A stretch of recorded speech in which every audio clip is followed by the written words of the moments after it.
علیکم ورحمۃ اللہ وبرکاتہ۔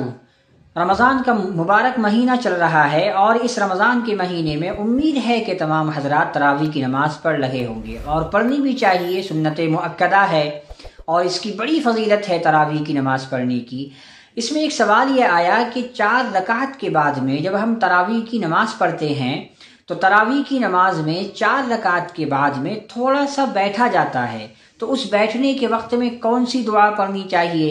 وہ دعا جو عام طور پر پڑھی جاتی ہے سبحان ذی الملک والملکوت، یہ بہت لمبی دعا ہے۔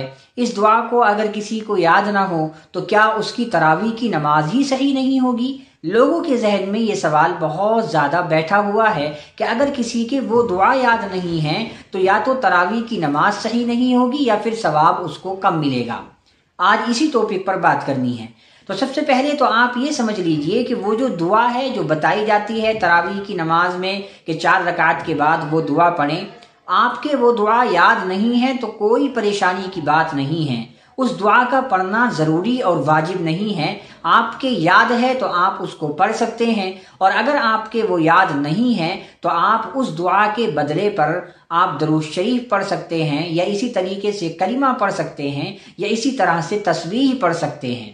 اور اگر آپ کچھ بھی پڑھنا نہیں چاہتے تو آپ خاموشی سے بیٹھ سکتے ہیں۔ خاموشی سے بیٹھنا بھی جائز ہے، آپ کو گناہ نہیں ملے گا۔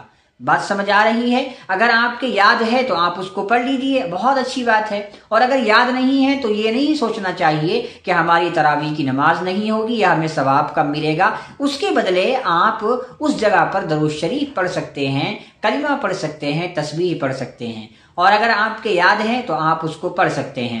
اچھا، کون سی وہ دعا ہے وہ بھی میں آپ کو بتا دیتا ہوں، اسکرین پر نظر آ رہی ہوگی۔ سبحان ذی الملک والملکوت، سبحان ذی العزت والعظمت والہیبت والقدرت والکبریاء والجبروت، سبحان الملک الحی الذی لا ینام ولا یموت، سبوح قدوس ربنا ورب الملائکۃ والروح، اللہم اجرنا من النار، یا مجیر یا مجیر یا مجیر۔ اگر یہ دعا آپ کے یاد ہے تو آپ اس کو پڑھ سکتے ہیں، اور اگر یاد نہیں ہے تو کوئی پریشانی کی بات نہیں، آپ اس کو نہ پڑھیں، آپ اس کے بدلے درود شریف پڑھ لیں یا خاموش بیٹھ جائیں۔ ایسا نہیں ہے کہ آپ کی نماز نہیں ہوگی، نماز ہو جائے گی، ثواب بھی آپ کو انشاءاللہ پورا دیا جائے گا۔ السلام علیکم۔